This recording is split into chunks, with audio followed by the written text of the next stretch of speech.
আচ্ছা স্টুডেন্টস, দেখে নাও, আজকে আমি তোমাদেরকে এই 2025-এর যে উচ্চ মাধ্যমিকের থার্ড সেমিস্টার পরীক্ষা তার একটা মক টেস্টের পেপার সমাধান করে দিচ্ছি। আমি এটা সমাধান অলরেডি প্রায় প্রি হিসেবে করেই রেখে দিয়েছি। তোমরা অ্যান্সারগুলো ভালো করে দেখে নাও, কীভাবে করতে হবে আমি তোমাদেরকে বলে দিচ্ছি। দেখো, এখানে সবচেয়ে প্রথম যে প্রশ্নটা দিয়েছি, 18 গ্রাম গ্লুকোজ 500 গ্রাম জলে দ্রবীভূত হলে মোলালিটি হবে, দেখো অপশানগুলো দেওয়া রয়েছে। তাহলে এখান থেকে দেখো তোমাদের যে এই প্রত্যেকটা থেকে এখান থেকে যে অ্যান্সারটা হবে সেটা হচ্ছে গিয়ে এই সিএরটা। ঠিক আছে? আচ্ছা, এরপর দেখো নেক্সট যেটা রয়েছে, প্রদত্ত তাপমাত্রায় সর্বনিম্ন বাষ্পচাপ কোনটার হবে। দেখো এখানে প্রত্যেকটা অপশান দেওয়া রয়েছে, তো সবচেয়ে কম বাষ্পচাপ কিন্তু হবে এখানে এইটার, এই যে সোডিয়াম ফসফেট। আচ্ছা, 120 গ্রাম জলে 10 গ্রাম ইউরিয়া দ্রবীভূত থাকলে ওই দ্রবণের স্ফুটনাঙ্ক কত, কেবি ভ্যালুটা দেওয়া রয়েছে। তাহলে দেখো এখান থেকে যেটা হবে, এই যে প্রত্যেকটা দেওয়া রয়েছে, কেবি ভ্যালুটা হবে হচ্ছে আমাদের এই অপশান বিটা। ঠিক আছে, অঙ্কটা তোমরা করে দেখতে পারবে, প্রত্যেকটা ভ্যালু দেওয়া আছে, অসুবিধা কিছু নেই। 4 নম্বর কোশ্চেন দিয়েছি, 1.25 গ্রাম অতরিতযোজী পদার্থ এবং 20 গ্রাম জলের মিশ্রণে প্রাপ্ত দ্রবণের হিমাঙ্ক 271.9 কেলভিন যদি মোলার ডিপ্রেশন ধ্রুবক 1.86 কে m⁻⁻1 হয়, তবে দ্রবণের আণবিক ভর কত হবে। তা এটা ক্যালকুলেশন করে দেখতে তোমরা পাবে যে অপশান এটা অ্যান্সারটা আসছে। ঠিক আছে? আচ্ছা, নেক্সট 5 নম্বর কোশ্চেন দিয়েছি, খুব লঘু Fe2SO4(3) দ্রবণের ভ্যান্টফ ফ্যাক্টর কত হবে। তা দেখো এখানে যে অপশানটা তোমাদের এখানে উত্তরটা হবে, দেখো এগুলো যে দেওয়া রয়েছে দেখলে তোমরা বুঝতেই পারবে। এখানে দেখো এর থেকে 3টে, এর থেকে 2টো, মোট 5টা আসছে, তাহলে এটা 5। ঠিক আছে? আচ্ছা, এরপর 6 নম্বর কোশ্চেন হচ্ছে গিয়ে, মেঘ হলো ড্যাশ বিস্তারের একটি উদাহরণ। দেখো অপশানগুলো দেওয়া আছে, উত্তরটা হবে হচ্ছে গিয়ে গ্যাসে তরল, গ্যাসে তরল বিস্তারের একটি উদাহরণ। ঠিক আছে? আচ্ছা, এর পরের প্রশ্নে চলে আসছি আমরা, স্থলকে জমাট বাঁধানোর ক্ষমতা। দেখো এই যে অপশানগুলো দেওয়া রয়েছে এদের মধ্যে এখান থেকে সবচেয়ে বেস্ট যেটা আমাদের এখান থেকে মানতে হবে, সবচেয়ে দেখো সবচেয়ে কম এটার, সবচেয়ে তার চেয়ে একটু বেশি, তার চেয়ে দেখো অ্যালুমিনিয়াম ক্লোরাইড আরও বেশি, তাহলে অপশান এটা অ্যান্সারটা হবে। ঠিক আছে? আচ্ছা, এরপর দেখো নেক্সট কোশ্চেন, কার গোল্ড নাম্বার সর্বনিম্ন, এটা মুখস্থ রাখতে হবে, জিলেটিনের। আচ্ছা, সর্বাধিক বন্ধন কোণ দেখা যায়।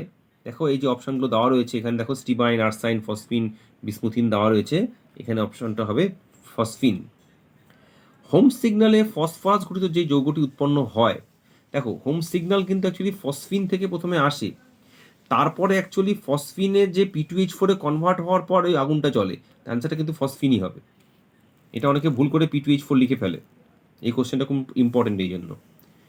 কোনটি স্থায়িত্ব সর্বনিম্ন, এই যে CT2 যেটা। ঠিক আছে?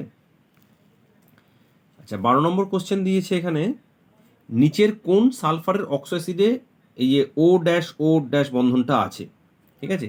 এটা হবে হচ্ছে তোমাদের এই যে H2S2O8 যেটা, এটা মার্শালস অ্যাসিড যেটা। ঠিক আছে? আচ্ছা, 13 নম্বর কোশ্চেন, Cl2O7 যেটি নিরোধক। দেখো অপশান দেওয়া রয়েছে এখানে, এই অপশান থেকে তোমাদের অ্যান্সারটা হবে যে HClO4 পারক্লোরিক অ্যাসিড। ঠিক আছে?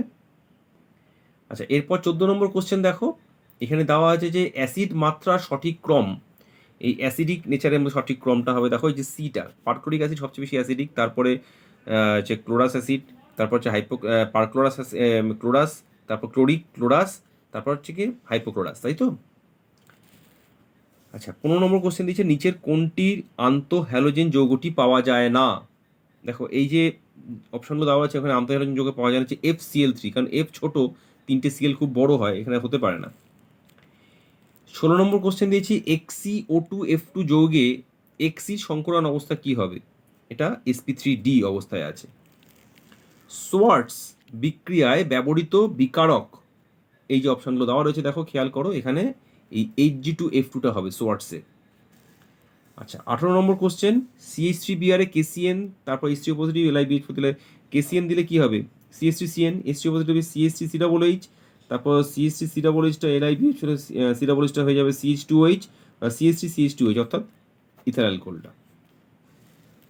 নিচের কোনটি ব্যতীত সবকটি থেকেই আয়োডোফর্ম তৈরি হয়। এটা খুব ভালো প্রশ্ন। আয়োডোফর্ম তৈরি হয় দেখো একমাত্র এই আইসোবিউটাইল অ্যালকোহল থেকে আয়োডোফর্ম তৈরি হয় না, বাকি সব কটা থেকে আয়োডোফর্ম তৈরি হয়। ঠিক আছে, দেখে নাও। আচ্ছা, এরপরে নেক্সট হুন্সডিকার বিক্রিয়ায় ব্যবহৃত বিকারকটি হলো, যে অপশানটা দেওয়া রয়েছে দেখো এখানে, এই যে ব্রোমিন CCl4, এটা অপশান হবে। আচ্ছা, 21 নম্বর কোশ্চেন দিয়েছে নিম্নলিখিত যৌগগুলির মধ্যে নিউক্লিওফিলিক প্রতিস্থাপন দেখো অনুযায়ী বিক্রিয়ার প্রতি সক্রিয়তা ঊর্ধ্বক্রমে সাজাও। এই যে অপশানগুলো দেওয়া রয়েছে দেখো এখানে সবচেয়ে খেয়াল করে দেখো, এই যে 3টে N2 হওয়ার জন্য এর সক্রিয়তা সবচেয়ে বেশি হয়। এর দেখো একটা, তারপরে দেখো খেয়াল করে দেখো এটার ক্ষেত্রে OCH3 আছে, এখানে তো নেই, তাহলে এই বিটা অপশানটা হবে, এই বিটা।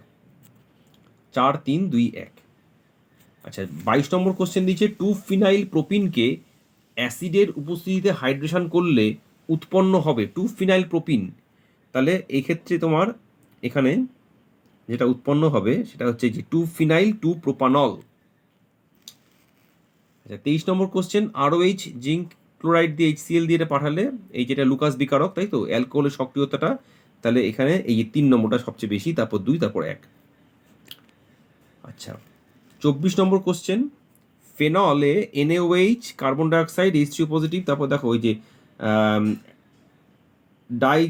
যেটা তোমার যেটা এখানে আছে, মানে অ্যাসিটাইল অক্সাইডটা দিলে তোমার এটা উৎপন্ন হবে যে ফিনাইল অ্যাসিটেট। এই যে এই সি অপশানটা, অনেকে অ্যাসপিনের সাথে গুলিয়ে ফেলে, না, এটা ফিনাইল অ্যাসিটেটটা হবে, খেয়াল রেখো। 25 নম্বর কোশ্চেনে ফেনলের সাথে CH3NaOH এর বিক্রিয়াটি কি হবে? অ্যালডল, ক্যানিজারো, ক্লেইজেন না ডাইমার্টিমান? এটা ডাইমার্টিমান বিক্রিয়া, তাই তো, এটা খুব কমন কোশ্চেন। ইথাইল আয়োডাইড ও NaOCH3 বিক্রিয়ায় CH3 ও CTOH5 উৎপন্ন হলো, বিক্রিয়াটি কি ধরনের বিক্রিয়া হবে? এটা SN2 বিক্রিয়া। আচ্ছা, নিচের কোনটি ডাইস্যাকারাইড? দেখো অপশান যেগুলো দেওয়া রয়েছে এদের মধ্যে ল্যাকটোজ ডাইস্যাকারাইড, আর সবই তো মনোস্যাকারাইড আছে। আচ্ছা, এবারে সেলুলোজের সম্পূর্ণ আদ্য বিশ্লেষণের পরে পাওয়া যায় কোনটা?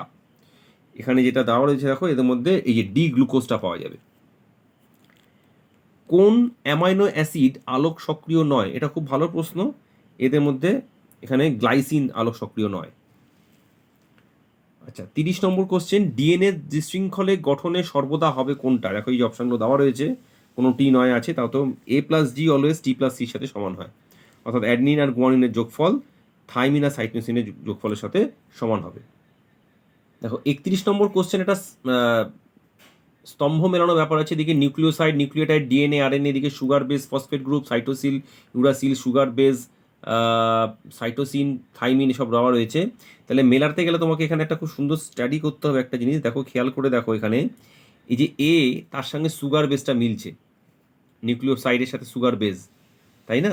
আর বি এর সাথে দেখো সুগার বেস ফসফেট গ্রুপ মিলে যাচ্ছে, তাহলে A3 আর B1 কোথায় আছে? দেখো A3B1 দেখো এতে আছে, তাহলে বাকিগুলো আর মেলানোর দরকার নেই, হয়ে গেল। এইভাবে মেলাতে হয়। জিগলার নাটা অনুঘটক, যেখানে টাইটেনিয়ামের দেখবে এই যে টাইটেনিয়াম ক্লোরাইড আছে, ব্যাস একদম ডি, নিশ্চিন্তে। গ্লাইকোজেন কি জাতীয় পলিমার? রৈখিক জালক, শাখাযুক্ত, স্থিতিস্থাপক, শাখাযুক্ত করে দাও। ঠিক আছে, আর শেষ দুটো প্রশ্ন, এই যে দেখো দেখতে পাচ্ছ এটা, এই মনোমারটি দিয়ে কোন পলিমার তৈরি হয়? তাহলে এটা আমরা জানি নাইলন 6, তাই তো, এটা। আর অরলন এর মনোমার কোনটি? সায়ানাইড খোঁজো, এই যে সায়ানাইড, এইটা ভিনাইল সায়ানাইড অরলন তৈরি করে। ঠিক আছে স্টুডেন্টস, তাহলে আজকে একটা তোমাদের পুরো একটা মক টেস্টের পেপার তোমাদের সলভ করে দিলাম। ভালো করে দেখো, এটা আমার নিজের তৈরি করা। তোমাদের যদি কেমন লেগে থাকতে অবশ্যই কমেন্ট বক্সে জানিও। সবাই ভালো থেকো, এই ধরনের প্রশ্নগুলো তোমরা অবশ্যই সমাধান করে যেও।